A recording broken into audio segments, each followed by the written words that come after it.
வாங்கம்மா.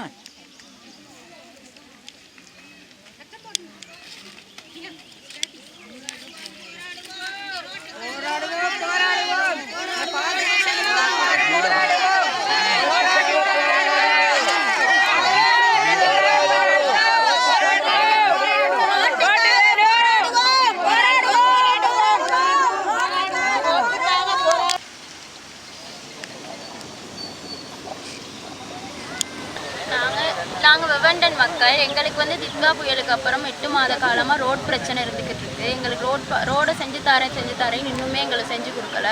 ரோடு வந்து இப்போ பாஸ் ஆகிருக்கு, அட்டமலை ரோடு பாஸ் ஆகிருக்கு அப்படின்னு சொல்கிறாங்க. அப்படி பாஸ் ஆகிருக்கிறதுலையுமே செஞ்சு தர யோசிக்கிறாங்க, ஏன்னு தெரியலை. எங்களுக்கு வந்து அந்த அட்டமலை ரோடோடு போகிறது வந்து 5 கிலோமீட்டர் தூரம். அது வந்து எங்களுக்கு ரொம்பவே கஷ்டம். அதை விட அதுக்கு முன்னாடி உள்ள ரோடு வந்து 1 கிலோமீட்டர். அதை வந்து அவங்க மெயின் ரோட்லேருந்து ஒரு பாதிக்கு செஞ்சு கொடுத்தாலுமே எங்கள் ஊராக்கள் காசு போட்டு நாங்கள் செஞ்சுக்குவோம். மிச்சத்தை எங்களுக்கான ஃபஸ்ட்டு கொஞ்சம் ஒரு ரோடை கொஞ்சமாக செஞ்சு கொடுத்தாலுமே அதுக்கப்புறம் நாங்கள் ஒரு காசு போட்டு சரி எங்களுக்கான ஒரு பாதையை அமைச்சுக்குவோம். ஆனால் எங்களையுமே அதை முன்னெடுக்கிறதுக்கு வந்து மறுப்பு தெரிவிக்கிறாங்க. ஏன்னு எங்களுக்கான ரீசன் வந்து இது வரைக்கும் எனக்கு தெரியலை.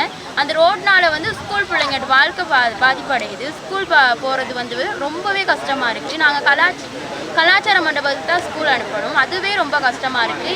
இதனை கருத்தில் கொண்டு எங்களுக்கான பாதை வசதியை செஞ்சு தரும்படி மிக தாழ்மையுடன் கேட்டுக்கொள்கிறோம்.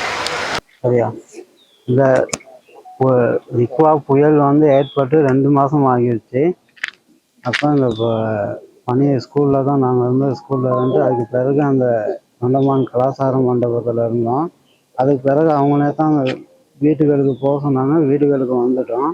வந்ததுலேருந்து இன்ன வரைக்கும் அந்த பாதையும் சரியாக செஞ்சு கொடுக்கல, தண்ணி வசதியும் இல்லை, ஸ்கூலும் இல்லை. இப்போ நான்லாம் சரியான மாதிரி சுகமில்லாத ஆள், என் மகனுக்கும் நடக்க இயலாது. அப்போ எல்லாத்துக்குமே தெரியும், காலையில் நான் தூக்கிக்கிட்டு தான் ஸ்கூலுக்கு போவேன்.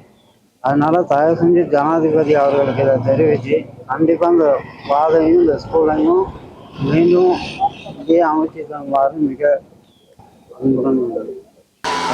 வெவண்டன் இளைஞர்கள் சார்பாக வந்து நான் பேசுகிறேன். என்னென்னு கேட்டிங்கன்னா, கடந்த காலங்களில் வந்து பெரிய அளவில் ஒரு ஸ்லீப் ஒன்று ஏற்பட்டுச்சு வெவண்டன் ஸ்டேட்டில். அப்போ அந்த நேரம் வந்து எல்லாருமே முகாமில் வந்து தங்க வச்சுருந்தாங்க. அப்போ அந்த டைமில் சொன்னாங்க, நீங்கள் திரும்ப ஊருக்கே போங்க, பெரிய அளவில் பாதிக்கப்பட்டு இருந்துச்சு, திரும்ப ஊருக்கே போங்க, நான் எல்லாமே ஏற்பாடு செஞ்சு தரோம்னு சொல்லியிருந்தாங்க. அப்போ அதை நம்பி எங்கள் மக்கள் வந்து திரும்ப ஊருக்கே போனாங்க. போன பிறகு ஒரு 5-6 மாதங்கள் கடந்து இன்ன வரைக்கும் ஒன்றுமே நடக்கலை. நாங்கள் நிறைய ஆர்ப்பாட்டங்கள் செஞ்சுருக்கோம், இது வரைக்கும் எந்த ஒரு பயனுமே இல்லை. அது மட்டும் இல்லாமல் பாடசாலையெல்லாம் முற்றாக சேதமடைஞ்சிருக்கு. மற்றபடி ரோட்டு இதுக்கு முன்னுக்கு வேவண்டன் பாதை வந்து சரியான நிலைமையில தான் இருந்துச்சு. இப்போ வந்து பாதை வந்து முற்றாகவே சேதமடைஞ்சிருச்சு. அதனால மக்களுக்கு போகக்கூடிய வசதி இல்லை. வயசானவங்க இருக்காங்க, பிள்ளைங்க இருக்காங்க, வீட்டுக்கே 15,000-20,000 கேட்குறாங்க. அந்த அளவில் சம்பாதிக்கல எங்களுடைய மக்கள்.